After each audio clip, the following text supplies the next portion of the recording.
Hello, I'm Angel. Often referred to as a useless nut, the Buckeye nut has become a symbol of Ohio. Today we're taking a look at Buckeyes and the trees they can grow up to be.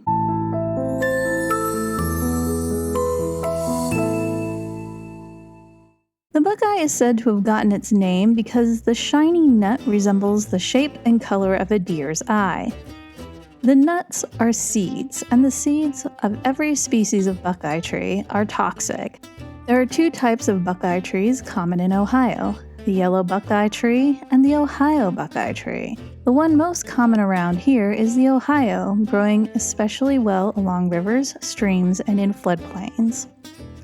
It has a prickly husk around the seeds and reaches maturity at about 60 feet tall. The trees are among the earliest to produce leaves in the spring and also the first to defoliate in the fall, but not before dropping the nuts in late August into September. Squirrels always think they like them until they take a bite and then drop them.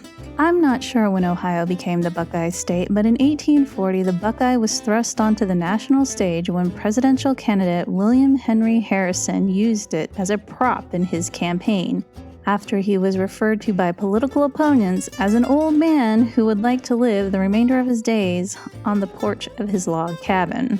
Harrison used the cabin as a symbol of the Midwest. His campaign had cabins made out of Buckeye wood and had the roof lined with Buckeye nuts. Then they took the cabin on the campaign trail. It's at about this time that we start to see Ohioans referring to themselves as Buckeyes. Harrison's supporters carved campaign souvenirs out of Buckeye wood to illustrate their support for their fellow Ohioan. All of this actually worked, and Harrison won, but then he died shortly after his inauguration.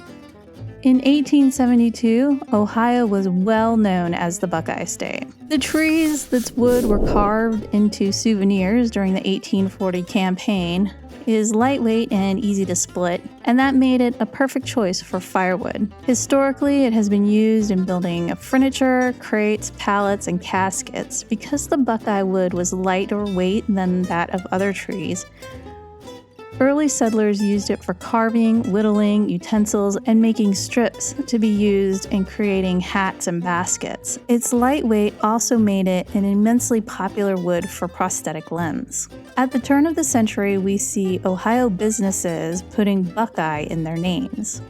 In 1950, a music group named the Buckeye Boys released a song, Buckeye Polka.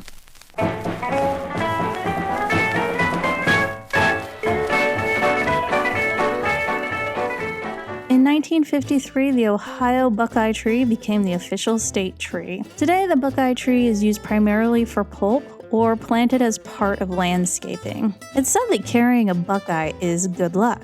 Well, for most people anyway. But the tradition seems to have come and gone over time.